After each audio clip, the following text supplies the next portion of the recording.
ত্রয়োদশ জাতীয় সংসদ নির্বাচনে ঢাকা ১৮ আসনে জয়ী হয়ে আবারও আলোচনায় এসেছেন এস.এম. জাহাঙ্গীর হোসেন। দীর্ঘদিনের রাজনৈতিক কর্মী থেকে জাতীয় সংসদের সদস্য, এই যাত্রাপথটি ছিল নানা প্রতিকূলতা, আন্দোলন সংগ্রাম ও সাংগঠনিক রাজনীতির অভিজ্ঞতায় ভরপুর।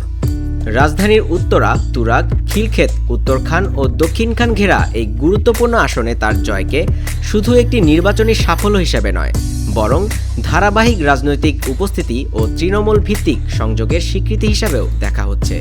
মানবজমিনের সাথে কথা বলার সময় তিনি স্থানীয় অবকাঠামো উন্নয়ন, নাগরিক সেবা সম্প্রসারণ, জলাবদ্ধতা ও যানজট নিরসন, শিক্ষা ও স্বাস্থ্য খাতে বাস্তবসম্মত পরিকল্পনার কথা তুলে ধরেন। সবশেষে মানবিক সমাজ ব্যবস্থা গঠন করে ঢাকা ১৮ আসনকে একটি রোল মডেল হিসেবে তুলে ধরার আশাও ব্যক্ত করেন তিনি। তো আপনি যে প্রতিক্রিয়া জানতে চেয়েছেন, সেটা আমার প্রতিক্রিয়া হলো, যদি এক কথায় বলি, যে দেশের জন্য কাজ করলে, দেশের মানুষের কল্যাণের জন্য কাজ করলে মানুষ মনে রাখে, তারই প্রতিদান হলো এই 12 ফেব্রুয়ারি যে নির্বাচন হলো, সেই নির্বাচন। আমরা দীর্ঘদিন এই দেশে কাজ করছি। আমরা একটি ফ্যাসিবাদ বিরোধী আন্দোলনে বিএনপির ভারপ্রাপ্ত চেয়ারম্যান ছিলাম তখন, এখন চেয়ারম্যান জনাব তারেক রহমানের নেতৃত্বে আমরা আন্দোলন সংগ্রাম করেছি এবং সেখানে আমাদের অনেক ক্ষয়ক্ষতি হয়েছে। আমরা মামলার শিকার হয়েছি, হামলার শিকার হয়েছি, নির্যাতনের শিকার হয়েছি, গুমের শিকার হয়েছি। এই যে নির্যাতন, নিপীড়ন এই দেশের মানুষ দেখেছে। পরবর্তীতে যখন একটা জায়গায় এসেছি আমরা, মানে বিজয়ের দ্বার প্রান্তে এসেছি, তখন কিন্তু এই দেশের সাধারণ মানুষ সেখানে আমাদের সাথে সংযুক্ত হয়েছে। সেই কারণেই মানুষের গণতন্ত্র হরণ করা হয়েছিল, মানুষের ভোটাধিকার হরণ করা হয়েছিল। সেগুলো রক্ষা করার জন্য যে নিজে যুদ্ধ করে যেহেতু সে অর্জন করেছে, সেহেতু মানুষ বিএনপির পক্ষে এভাবে নিরঙ্কুশ সংখ্যাগরিষ্ঠতা দিয়েছে। তার মানে মানুষ দেখেছে যে এই দেশের প্রয়োজনে, দেশের কল্যাণের জন্য বিএনপি অতীতে যেভাবে কাজ করেছে, এবং যখন ফেসিবাদের আমল ছিল, সেই ফেসিবাদ থেকেও বাংলাদেশের মানুষকে উদ্ধার করেছে তারেক রহমানের নেতৃত্বে বিএনপি এবং এই দেশের মানুষ। যার কারণে বিএনপিকে সর্বোচ্চ সংখ্যাগরিষ্ঠতা দিয়ে আগামী দিনে দেশের কল্যাণের জন্য কাজ করার জন্য সুযোগ দিয়েছে।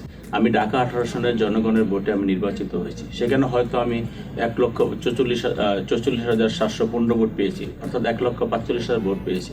কিন্তু আমাকে কিন্তু মানুষ ১,৪৫,০০০ ভোট মানুষই কিন্তু আমি সেবা আমার কাছে পাবে না। আমার কাছে সেবা পাবে ঢাকা ১৮ আসনের যত ভোটার আছে এবং নন ভোটার আছে, অর্থাৎ ওই ভৌগোলিক জায়গায় যেই মানুষগুলো বসবাস করেন, সেই মানুষগুলোর কল্যাণের জন্য কিন্তু আমি কাজ করবো। অর্থাৎ আমি ঢাকা ১৮ আসনে যে মানুষগুলো বসবাস করে, আমি তাদের নির্বাচিত প্রতিনিধি, সবার নির্বাচিত প্রতিনিধি। কাজে আমি তাদের কল্যাণের জন্য কাজ করতে পারলে আমি নিজেকে ধন্য মনে করবো। এবং আমি যে কমিটমেন্ট করেছি, আমি যে ম্যানিফেস্টো দিয়েছি, জাতীয় ম্যানিফেস্টোর পাশাপাশি আমার নিজেরও কিন্তু একটা ম্যানিফেস্টো আছে। আমি চেষ্টা করব ইনশাল্লাহ সেই ম্যানিফেস্টো ধরে কাজ করার জন্য। হয়তো আমি একদিনে বা এক মাসে বা এক বছরে হয়তো পারবো না, কিন্তু আশা করি আমি শপথের পর থেকে শুরু করব, ইনশাল্লাহ 5 বছরের পূর্বে আমি সেটা সফল হব এবং আমি জনগণের কল্যাণের জন্য কাজ করবো। এবং আমার ওই এলাকার জনগণ আমাকে সবসময় সহযোগিতা করে আসছিল, এখনও সহযোগিতা করছে, আগামী দিনও ডেভেলপমেন্টের ক্ষেত্রে এবং মানুষের ভাগ্যের পরিবর্তনের জন্য আমাকে সহযোগিতা করবে। আমি শুধু একটি কথা বলতে চাই, যে সেই জায়গায় আপনারা এখান থেকে যখন বললেন, শহর থেকে আপনারা যখন ধরেন তেজগাঁ থেকে আপনি বললেন উত্তরা মডেল টাউনে আমি যাব, আমি সেই কথাটা মানতে রাজি না। আমি সেখানে উত্তরা মডেল টাউন না, আমি ঢাকা ১৮ আসনকে একটি মডেল টাউন হিসেবে প্রতিষ্ঠা করতে চাই। আমার প্রথম পদক্ষেপ করতে যেটা জনগণ যেটা চায়, সেটাকে আমি ফার্স্ট প্রায়োরিটি দিব। তারপর আমি বলবো যে আমাদের যে দ্বিধাবিভক্ত সমাজ, এই সমাজটাকে যদি আমরা ঐক্যবদ্ধ করতে পারি আমার দৃষ্টিতে, তাহলে এমনি অনেকগুলো সমস্যা সমাজ থেকে দূরীভূত হয়ে যাবে। তো ধরেন সেখানে আমরা যদি সামাজিক নিরাপত্তাটা, আমাদের মানুষের যদি সামাজিক নিরাপত্তাটা কনফার্ম করতে পারি, তাহলে মানুষ স্বস্তি বোধ করবে, কমফোর্ট ফিল করবে এবং মানুষ সাধারণ স্বাভাবিকভাবে চলাফেরা করতে পারবে। পাশাপাশি সেখানে জনদুর্ভোগ সৃষ্টি করে, অর্থাৎ যানজট, সেই যানজটটা যদি আমরা ক্লিয়ার করতে পারি, তাহলে মানুষ 24 ঘন্টা মানুষের সময়, কিন্তু সেখানে 2-3 ঘন্টা কম মানুষ ব্যবহার করতে পারে। সেই সময়টা মানুষের সেই সময়টা মানুষের থাকবে এবং সেই সময় মতো কাজ করতে হবে। পাশাপাশি ওখানে আবার সেবামূলক যে প্রতিষ্ঠানগুলো আছে, তারা সেই সেবাগুলো পাচ্ছে না।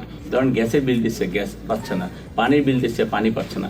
এই সেবামূলক প্রতিষ্ঠানগুলোর সাথে আমরা যদি সমন্বয় করে সেবাটা কনফার্ম করতে পারি, তাহলে মানুষ বিভিন্ন দুর্ভোগ থেকে বাঁচবে। আমি চেষ্টা করব সকলের মতামত নিয়ে ঐক্যবদ্ধভাবে একটি ঢাকা 18 আসন সৃষ্টি করতে এবং কল্যাণে জনকল্যাণে যখন যেটা প্রয়োজন আমরা সেটাই সর্বোচ্চ প্রায়োরিটি বেসিসে আমি সেখানে কাজ করব। আমাদের বিএনপির চেয়ারম্যান জনাব তারেক রহমান যে কথাটা বলছেন যে মানবিক রাষ্ট্র গঠন করতে চাই, মানবিক সমাজ ব্যবস্থা গঠন করতে চাই, আমি সেই স্লোগান নিয়ে এগিয়ে যেতে চাই এবং সব জায়গায় মানবতার যে একটা ছোঁয়া থাকে সেই কাজগুলা, বিশেষ করে 300 আসনে কি হলো সেটা আমার দেখার ব্যাপার না, ঢাকা 18 আসনে যাতে প্রতিটা জায়গায় যাতে সেই মানবতার সফলতাটা আসে সেদিকে আমি চেষ্টা করে যাব।